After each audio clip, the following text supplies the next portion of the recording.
Election, and there are more fears of voter suppression. Now, in numerous states throughout the country, there are concerns that some eligible voters may not be allowed to vote. What's going on?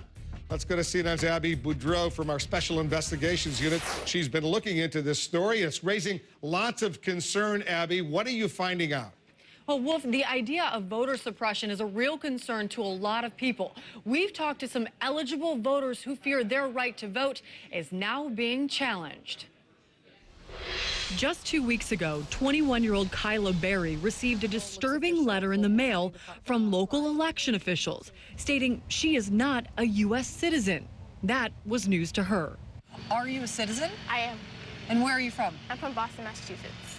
Kyla is one of more than 50,000 registered Georgia voters who've been flagged because of a computer mismatch in their personal identification information. I can't believe it's happening to me.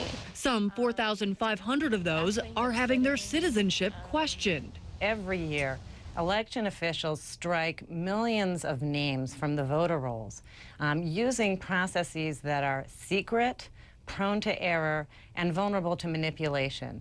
Experts fear this could lead to suppression of votes, and many critics allege minorities are more often on these lists. There are last-minute efforts to try to knock off new voters using a process that we call no match, no vote, or disenfranchisement by typo. Georgia is also under fire for requesting Social Security records on about 2 million voters, more requests than any other state. These types of allegations have flared up across the U.S., most notably in Ohio, where there are concerns that hundreds of thousands of voters could be purged from the voter rolls. Lachlan McDonald of the ACLU is suing the state of Georgia over letters like Kyla's. He also argues the letters were sent out too close to the election date. Is it possible that eligible voters' votes may not count in Georgia?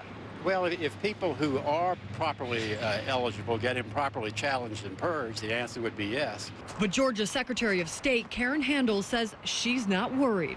This is about ensuring the integrity of our elections. It is imperative to have checks and balances on the front end, during the processes, and on the back end. And that's what the verification process is about.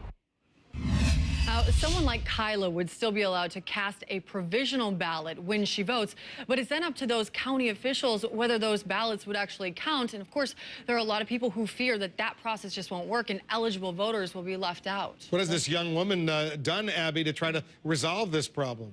Well, she has called the number. She says she's called the number that was on the letter several times, but there's never an answer. And she's waiting for her mom to send her birth certificate so she can go down there and try to prove that she is indeed a citizen of the United States. Wow, what a story. All right, stay on top of it for us, Abby. Thanks very much. Joe Biden, meanwhile, is